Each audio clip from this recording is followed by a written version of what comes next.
ইরানের সাথে বাংলাদেশের দ্বিপাক্ষিক সম্পর্ক তো সবসময়ই ভালো ছিল। ইরানের সাথে আমাদের এনার্জি কোঅপারেশন আছে। ইরানের মানুষের সাথে বাংলাদেশের মানুষের পিপল টু পিপল একটি স্ট্রং একটা যোগাযোগ আছে। তো আমরা সেই দিক থেকে বিচার করলে অবশ্যই সর্বোচ্চ নেতা আয়াতুল্লাহ খোমেনির ওনার শেষকৃত্য অনুষ্ঠিত হবে। ইরানের সরকার বাংলাদেশের সরকারকে আমন্ত্রণ পাঠিয়েছে। সেই আমন্ত্রণে সাড়া দিয়ে আমাদের সম্মানিত স্পিকার যাচ্ছেন।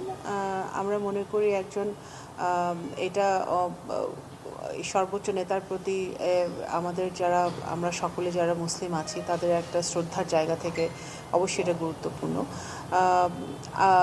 সুতরাং সেই হিসেবে উনি যাচ্ছেন। আর কে যাচ্ছে, বিরোধী দল বা অন্যরা দল, তারা ব্যক্তিগত পর্যায় থেকে যেতেই পারে, সেটা তো অবশ্যই তারা যেতে পারে।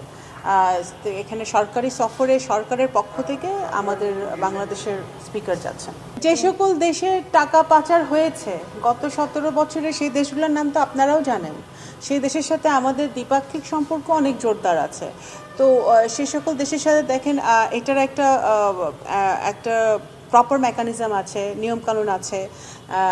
এটা একেবারে রাতারাতি হওয়ার মতো কোনো বিষয় নাই, সময় সাপেক্ষ ব্যাপার। কিন্তু আমরা মনে করছি যে এই এগ্রিমেন্টের মাধ্যমে, যে এগ্রিমেন্টগুলো হয়েছে, যে সকল সংশ্লিষ্ট সরকারের সাথে আমাদের কথা চলছে, এই এগ্রিমেন্টের মাধ্যমে আমরা এক ধাপ এগিয়েছি। আমাদের জনগণের টাকা যে পাচার হয়েছে সেই টাকা বাংলাদেশে ফেরত আনার ক্ষেত্রে আমরা এক ধাপ এগিয়েছি সেই এগ্রিমেন্টগুলোর মাধ্যমে, এবং সেই কাজ চলমান আছে। এইটা প্রক্রিয়াধীন আছে।